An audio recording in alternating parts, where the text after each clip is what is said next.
Welcome to the First and 30 podcast. This is episode 86. I'm your host, Antonino, and this week we're keeping the chains moving with yet another faithful fanatic.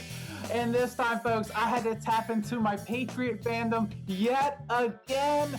I know a guy, kind of a big deal, who also lives in typically warm Florida. It's really cold right now. That's right, Patriots fanatic Joey is joining us in studio from the Inquisitive Mamba Podcast. Welcome in, Joey. Glad to have you on. Yeah, Antonino, thank you so much for having me. I'm super excited. I always feel grateful when people reach out to me to come on their podcast. I love sharing my sports knowledge. I know you said before in the pre-show that you're a Cincinnati Bengals fan. I'm a Patriots fan. We played you guys earlier this season, no Joe Burrow. I was wishing that was going to happen, but yes, I'm a Patriots fanatic, and I am super excited to be here on your show. You do a wonderful job. Oh man, the feeling is mutual, and we've kept in touch for quite some time now, and there's no better time to have you on than right now, because your New England Patriots, Super Bowl bound New England Patriots are going to the Super Bowl. But before we dig into the meat and potatoes here, first things first, we ask everyone who comes on the show, first question of the program, how in the world did you become a fan of the New England Patriots? It's so funny you ask me that. A lot of people have asked me and wondered, well, you live in Florida. Why the heck are you a Patriots fan? It all goes back to when I was born in Rhode Island. My family and I moved here when I was 5 years old. But the very first team when I lived in Rhode Island, my Uncle Richard, introduced me to the New England Patriots. And that may be cliche because we were at the time. But if I remember this correctly, my first game was the Patriots versus the Ravens or the Steelers, watching it on TV in my aunt's living room, and I was a baby. And he's like, "Hey, this is really good, Tom Brady." And then I just grew the love for Tom Brady as I got older. I remember sitting in my living room in my parents' house when we lived here in Florida, the Giants Super Bowl, and I bawled my eyes out in the first one. And then the second one was the one, I remember the first one was the David Tyree catch. And then the second one was the Mario Manningham. And I still, my sixth grade teacher, Mr. Migliori, was a Giants fan, and I was a Patriots fan. And I didn't come to school for 2 days after they lost because I was that devastated. I am a diehard Patriots fan through and through. I rooted for Tom Brady when he went to the Bucs, but when the Buccaneers and the Patriots played one another, I was rooting for the Patriots. My love is always with the Patriots. They're my number one team. There's no team in sports that can replace them from me. Like, I just can't do it. I remember my friends would give me heck when Brady left and we had Cam Newton, and then I was a believer in Mac Jones. I still love Mac Jones. Of course, it didn't work out the way I wanted it to, but yeah, the Patriots are my team forever. That's my forever love right there. Oh my gosh, a diehard, folks, a diehard. We went straight to the source here. I can't wait to ask you every question under the sun about your New England Patriots. Yeah. What do you say, Joey? Should we hop in? Are you ready? 4 downs, no huddle. I'm ready. I'm ready to get down to the trenches like Mike Vrabel style. Like he wants to put pads on in practice. Let's go right now. 4 downs, Let's get it. Let's go. Heck yeah. First down, and we're going to get straight down to brass tacks here. The AFC Conference Championship game happened, and those Patriots, they get the gritty win 10-7. They go into Denver, go into Mile High Stadium. They said snow, weather, no problem. We got this. They get this gritty win over Denver 10-7 and punch their ticket to the Super Bowl right off the bat. Tell me, were you nervous as all get out in the fourth quarter when you're supposed to have beat this team by quite a bit with their backup quarterback? Were you nervous? I'm nervous every single game I watch as a Patriots fan. I was nervous when Jared Stidham threw the bomb to Marvin Mims. I was nervous when he rolled out to the right and he threw it in the back of the end zone to Cortland Sutton, and Gonzalez was looking which way to go. I thought, here we go again. We lost to Nick Foles in the Super Bowl against the Eagles when Tom Brady and the strip sack and the Philly special, and Brady dropped the ball and he couldn't catch it, and we lost. And yes, I was nervous 100% because the Patriots have never won a game in Denver. We're 05, we never won in the playoffs, 13, 15, and then there was 1986, which I wasn't even thought of. So the two that I remember faithfully are 13 and 15. And I still strongly believe if we would have won in 13 and 15, we would have won both those. We would have won the Super Bowl if we would have got there. So Yeah, I was extremely nervous throughout that entire game. It's a one-game set. You never know. You don't have a lot of tape on Jared Stidham. He played for the Patriots. Sean Payton's an excellent coach. The 4th-and-1 came back to bite him. But yeah, nervous throughout the whole game. Nervous when they kicked the Will Lutz field goal. Thank God it was actually tipped. It wasn't a miss. It was tipped. So yeah, nervous the entire way through. I'm so glad you brought that up. So there's a big point in this game that goes forgotten. The Denver Broncos were up 7-zip. They have the ball. It's 4th down. They have an opportunity with obviously a very young, unproven quarterback to go up 10-zip. They choose not to take the points there. Sean Payton, what were you thinking? Like, all right, fine, I'll take it, right?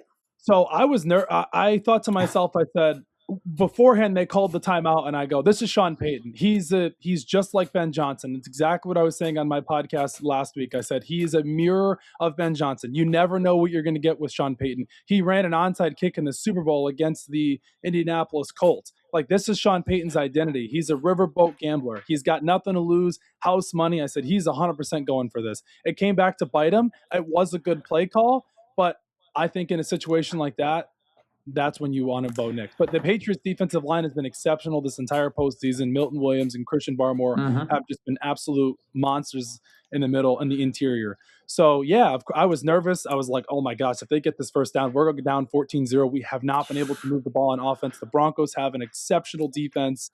We're not looking good. Here we go again. We're in Denver. Never won a playoff game. It's so hard to win there. So, yeah, I was 100% nervous. But then I thought to myself, when they didn't get that, it's on. It's on. Oh boy, yep. That's when I was like, here we go. And the comeback started. Yep. So Sean Payton, I have a feeling maybe he didn't look at the forecast because the weather changed really quickly in this one. You went from a clear field to you not being able to see the lines on the field.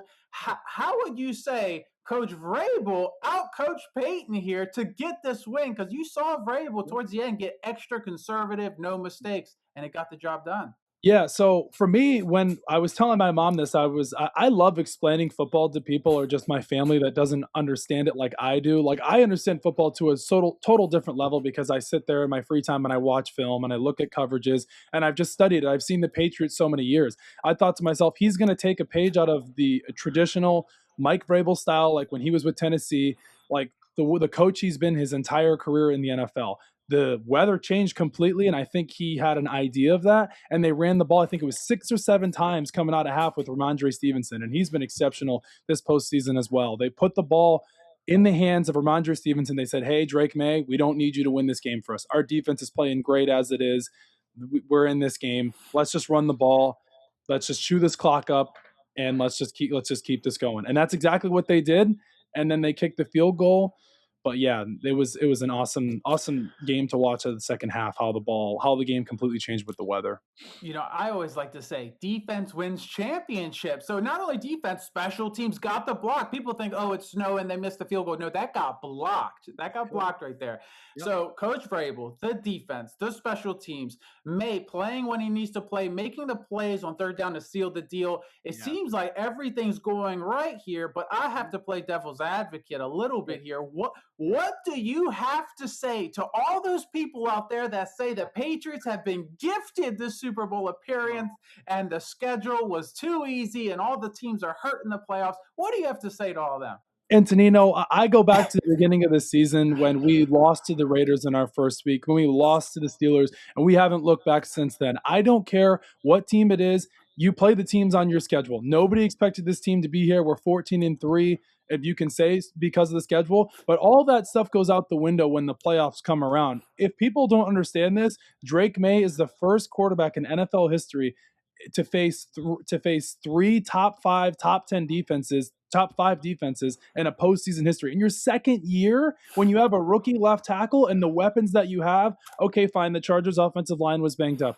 Completely understand that. But there's still Justin Herbert is there. When Joe Burrow's offensive line was banged up all those years ago, were we pulling that excuse for Joe Burrow? And the second game with C.J. Stroud, they had the number 1 defense in the NFL, I was told. Drake May still hung 3 touchdowns on them. It wasn't perfect, but it's playoff football. It doesn't need to be perfect. I'm not sitting there looking to make a filet. I don't care. Put the steak in the grill, whatever. Like, and then the third game, the Broncos game, another great defense that they faced. So that stuff goes out the window. You play who you play. When the playoffs come around, these are all good teams. If the Patriots would have lost to the Chargers, Texans, or Broncos, I would never hear the end of it. They're frauds. They couldn't do this. They couldn't do that. And now they're in the Super Bowl. It's a one-game set. So, and if they do win, that you can complete that narrative will die forever.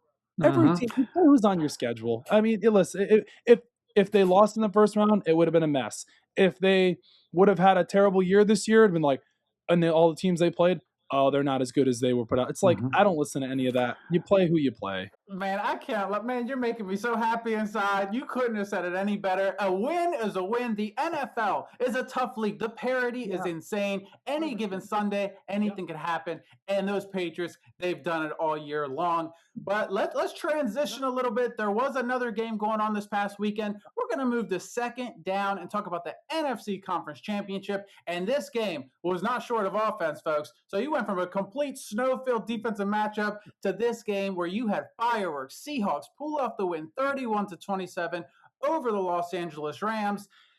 Man, I know you're probably watching this thinking, who do I want to play? You know, kind of sizing up your opponent a little bit. What were your thoughts on watching this game? Who were you rooting for? And what were your thoughts about who came out ahead? Well, actually, you know, I'm glad you asked me that, and I'm glad we're talking about this. I was actually rooting for the Seahawks. I love Matt Stafford, but I wanted to see a Patriots Seahawks rematch, and that actually was.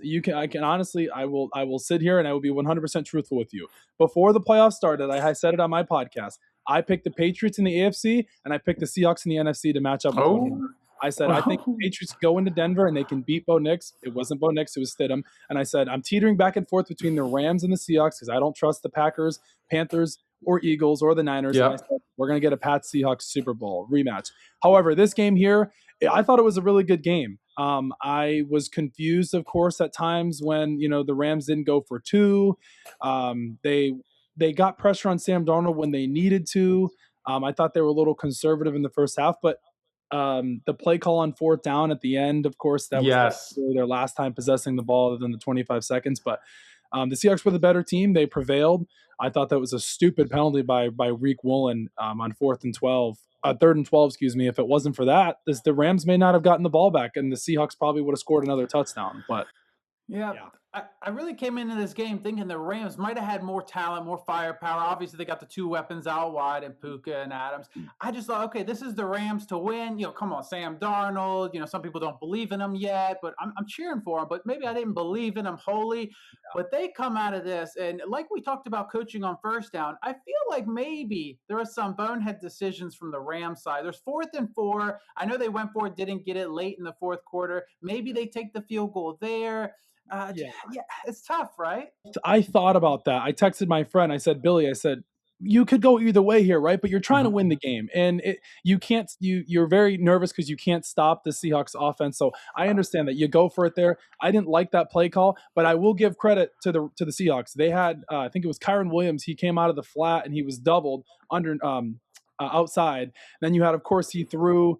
I forget what receiver he threw to, but Devon Witherspoon made a heck of a play there to break that pass up. But how fitting! Cooper Kupp beats his former team, beats the Los Angeles Rams. Matthew Stafford at the end of the game on NFL Films goes, "Go win you another one, kid." Wow! So you just love those types of stories. But JSN was an absolute monster in that game. Like everywhere he lines up, you get nervous. It gives me to when Tyreek Hill used to line up for the Dolphins in the backfield. Like you split him out wide, he comes in motion. Like Kenneth Walker is just an animal in open space too. It's like you can't tackle him in open space. Like that team's really good. They have been the best team in the playoffs consistently, I guess. They barrel rolled the Niners. They just beat the Rams, who are a great team. They had the bye. So yeah, they're definitely the favorite for this bowl. You know, they faced a couple of division rivals. You know, division teams know each other extremely well. So maybe, you know, now they're playing the Patriots. Maybe they're not so familiar, you know. Maybe that's an advantage to New England, kind of being a team outside their division. Sam Darnold's 0-4 against the Patriots in his career. Hey, something to think about when you start betting on these games. I know I'll be betting on this one, but Chiefs I are like -3.5 too. their favorite. I'll take the points right there. I know that number might change. It goes 3.5, 4.5. That might change. But Yeah. you mentioned a key player for these Seahawks that I feel like no one really talks about, and that is Kenneth Walker III. He had 111 scrimmage yards. He does it all. He catches. He can run. He's quick. He's agile. He looked like he was about to get tackled by three dudes. He bounces outside, gets a touchdown. Do you think he's gonna? Could he be the X factor for this team? He's not talked about, obviously. You feel like they don't have superstars. Jake Bobo, a receiver, got a touchdown for him this past week. A lot of people have never heard of the guy. So this Seahawks team being a complete team without stars, what are your thoughts there? My X factor for this game is a guy, Rashid Shaheed. He's an explosive player. They traded for him from the New Orleans Saints earlier this season. That was a big acquisition for them. You saw the big throw that Darnold made in the first quarter there. He's a nightmare matchup guy because he's not the greatest route runner, but he's extremely fast. So you're going to have to get Marcus Jones. Gonzalez is probably going to be on JSN. So that's going to be really interesting to see how they go about that. But yeah, Rashid Shaheed's a guy there. AJ Barner, the tight end, is very sneaky. Darnold has been really great under pressure this year. He's definitely really improved in that area there. I was watching the highlights back, and I'm like, he's stepping up in the pocket when he feels the rush. So it's definitely going to be an interesting one. But yeah, my X factor for the Seahawks is Rashid Shaheed. And my other X factor for the Patriots is Ramondre Stevenson. Yes. Take us home to the promised land. Get us back to number 7. The ground game for New England all these years has been good. You've seen it in previous Super Bowls before, and I think we take a page out of old Super Bowls, and Stevenson gets the job done. Well, let's take a second here. Before we move on to the Super Bowl preview, we have to say good night to the Los Angeles Rams season. It's kind of a sad thing. I really thought Stafford, this was his Hall of Fame case right here. I thought he was going to get there, win another one, Hall of Fame. You have Puka, who's obviously amazing, but Devontae Adams, 5 conference championship games, hasn't got to the Super Bowl, not a single time. What are your thoughts about the Los Angeles Rams, their season, and what's to go going forward? I thought the same thing what I thought about last year. The Rams are always going to be back as long as they have Stafford, as long as they have Stafford and McVay. But how many more seasons can we keep saying that, right? Like there's a time where like at a time it runs out, right? Like you're just how it goes. They were there in the divisional last year in the snow game against the Eagles. You thought they may have pulled that out, then they get all the way to the end here, a couple plays away from the Super Bowl. Devontae Adams has never won a conference or championship, like you said there. You signed him in the offseason. Nakua's only coming up now for a contract. Stafford's only getting older. We didn't even know if Stafford was going to start this season because of the elbow injury. So, yeah, I mean, as long as McVay and Stafford are there, nothing's going to change. But they were just so close. But Seattle was the best team in the NFC West all year. I have a feeling we're going to revisit these Rams in the offseason for sure. But we have one more game left of this season. That takes us to third down. Super Bowl LX. Yes, that's 60. There's been 60 Super Bowls. Here it is. And we have a rematch from the 2015 Super Bowl where the Patriots won 28-24. Yep. This game's going to be at Levi Stadium, so weather shouldn't be as much of a problem this time around. I want to know, where will you be for this game? How are you feeling? This is huge. How does it feel? Your team's going to be in the Super Bowl. This is for it all. Like, this is personal. Like, Seahawks fans, don't talk to me for this week and next week. Like, I won't collaborate on any posts with you guys. Like, I respect your franchise over there, but we got other things going on here in Foxborough. We got a game to play in 2 weeks here. I've been trying to put it in the back of my mind and just focus on just the feeling of what we were able to accomplish this past Sunday, but it just still doesn't feel real that we're in a Super Bowl without Tom Brady. It still doesn't feel real that we won a playoff game without Tom Brady. Like, I just can't believe it. I believed in Drake May when we drafted him at 3, but I didn't think it would happen this fast. I saw flashes last year. I was like, man, I can't wait for this kid to really be able to put his foot forward and be our starting quarterback, because you had the Brissett stuff last year and Mayo wasn't ready to be a head coach. And then we get to this season, it just still doesn't feel real. It really doesn't. If we do lose this Super Bowl, I will be upset, but I won't sit in my room for 2 days. I've been very blessed as a sports fan my entire life. We have 6 Super Bowls. I got to witness the greatest quarterback of all time in my childhood. I don't think that's going to happen. I think we're going to win this game as underdogs. Everyone's been counting us out, and I just think Vrabel's going to give us more people have been giving the Patriots bulletin board material. All the media is picking the Seahawks. And, it's always great to be an underdog story. It's the best feeling in a Super Bowl. Well, if you had to pinpoint one thing the Patriots must do to win this game. What is that one thing? It's getting pressure on Sam Darnold. It's turning Sam Darnold back into the quarterback that he was. It's getting pressure on Sam Darnold. It's dialing up the blitzes. It's doing what you did to C.J. Stroud and Justin Herbert. That Seahawks offensive line is good, but it's not as good as the Broncos, and we were still able to get pressure on Jarrett Stidham. Now, Jarrett Stidham, of course, is not Sam Darnold. The Seahawks are a much better team. They're very well coached. They don't make many mistakes, but I think that we could definitely take a page out of the old Belichick days. Vrabel's not an idiot. We can somehow take away JSN because it happened earlier this season. The Seahawks have lost games. They're not unbeatable. They can be beat. It's a Super Bowl. Anything can happen. The Giants beat the Patriots twice in a Super Bowl. Nobody expected that to happen. The Tampa Bay Buccaneers beat the Kansas City Chiefs in the Super Bowl a couple years ago when they lost to them in the regular season. And they won. Yeah, they had Tom Brady, but nobody expected them to win that game. The Kansas City Chiefs were favored. And yeah, that's my biggest thing is somehow be able to get pressure on Sam Darnold, limit those big plays. They're gonna score, right? So that's my biggest key is pressure on Sam Darnold and be able to protect Drake May and get this offense going like it was. Yep, Darnold has shown at times he does make really bad mistakes, but lately he's been clean. You saw 3 touchdowns this past game. I'm like, who is this Darnold? But let's not forget here, Vrabel, defensive mastermind. You can't say enough about what Vrabel's done for this team as a whole. Got kicked to the curb by Tennessee, and now here he is in the Super Bowl. Again, let me twist this a little bit. Yep. What is the biggest chink in the armor? What's the biggest weakness? We're saying all our praises for Vrabel, the defense, but what is the biggest weakness in this game for the Patriots? Well, you could say we haven't really been tested by a true offense yet. Our offensive line has been very shaky, but that's probably my 2 biggest keys there is we haven't really been battle tested yet. But then again, going to a game like that in the snow, I think really changed that narrative, right? Like, yes, you were home both games. You had the advantage with the Chargers and the Texans, but you've already faced 2 top 5 defenses this postseason. What's to say you can't face another good defense in Seattle? I don't think Seattle's got a better defense than the Broncos or the Texans or the Chargers. So something's got to give in this game. We could be completely off, you and I, Antonino, and it could be an absolute shootout.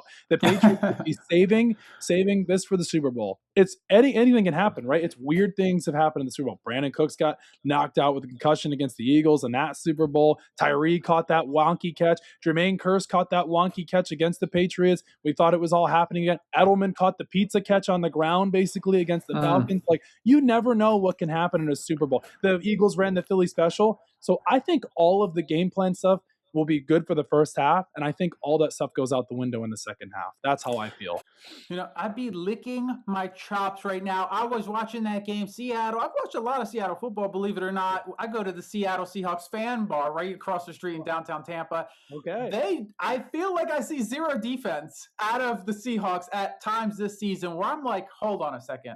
May could go off here. Stevenson could go off here. Like, I really think this might be the coming out party for these Patriots where they could put up maybe a 30-piece. I don't know. I'm hoping that we wear our white jerseys. That's what I was rumored earlier this week. Yesterday, what I heard was they're going to wear the white jerseys with the white pants. We're cursed with the blue jerseys. Don't wear those blue jerseys. White jerseys, that's what we wore. And this is a new era, too. That was then. This is now. This is May and Vrabel's legacy. This is on them. Patriots and Bill Belichick will bow down for them forever. They created the greatest sports childhood for me forever that I will get to tell my kids about, and I still get to brag to my friends about, and I'll send Tom Brady in all capitals to them randomly because I love Tom Brady. Like, no one will ever replace him, but this is our story now. That was then. It's now or never.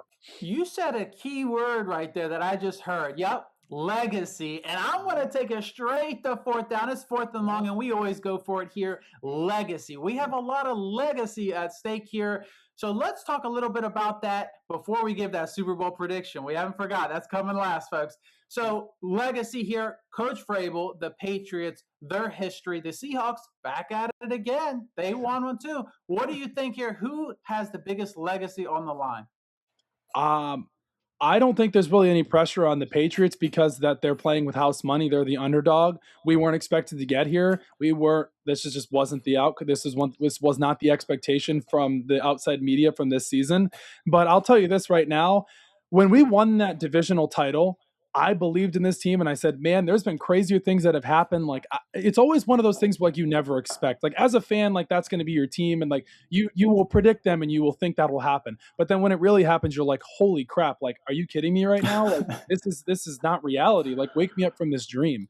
I think it's Sam Darnold more than anything, because you can put yourself in the conversation of winning a Super Bowl and be the first quarterback from the 2018 class to win a Super Bowl. Lamar Jackson doesn't have one. Baker Mayfield doesn't have one. Josh Allen doesn't have one. So I think it's all on Sam Darnold. The Seahawks paid him for him to lead them to the promised land. They saw what he did have in Minnesota with the 14-3 season last year. Him and Tom Brady, the only two quarterbacks in NFL history to have two back-to-back seasons, or two 14-win seasons. I think it's back-to-back, if I'm not mistaken, or if it's two 14-win seasons. However, it's all on Sam Darnold. The Patriots are playing with house money. Drake May's in his second year. This is the first year with a brand new regime. So, yeah, all on the pressure legacy for the Seahawks. And I'm going to take it one step further. You mentioned Sam Darnold. He will be the first USC quarterback ever to start in the Super Bowl. So everything is in line for Sam Darnold. This might be his one shot. Who knows? But like you said, Patriots are playing with house money here. They weren't expected to be here. Vrabel, May,